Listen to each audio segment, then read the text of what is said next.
బంగారం ధరల మీదన జనం పోరాటమే చేస్తున్నారు. తగ్గించమని కాదు.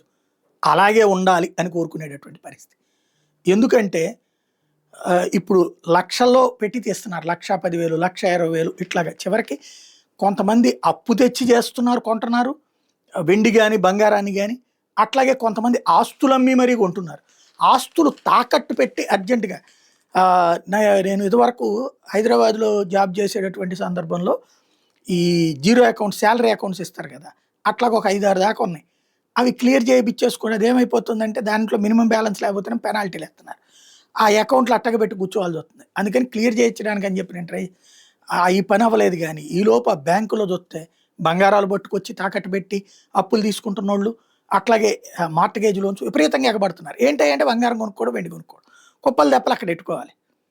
ఏంటంటే ఇప్పుడు వీళ్ళందరూ ఇట్లాగ బంగారం ఎక్కువ రేటుకి కొనుక్కునే వాళ్ళు ఎవరో అందరి ధైర్యం ఏంటంటే నేను మొన్ననే చెప్పా. పానిక్ బయ్యింగ్ జరుగుతోంది.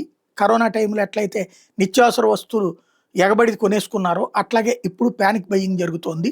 చివరికి ఆళ్ళ దగ్గర దొరకను కూడా దొరకట్లేదు. చివరికి ప్రీమియంకైతే $1.5, $2 వ్యవహారం నుంచి భారీ ఎత్తున వసూలు చేస్తున్నటువంటి పరిస్థితి ఉంది అన్నటువంటిది కూడా చెప్పుకున్నాం.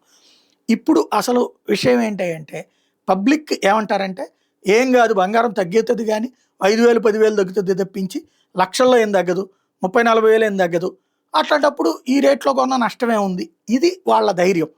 ఒకవేళ తగ్గించే ప్రయత్నం కనుక జరిగితే వీళ్ళే వ్యతిరేకించేటట్టున్నారు.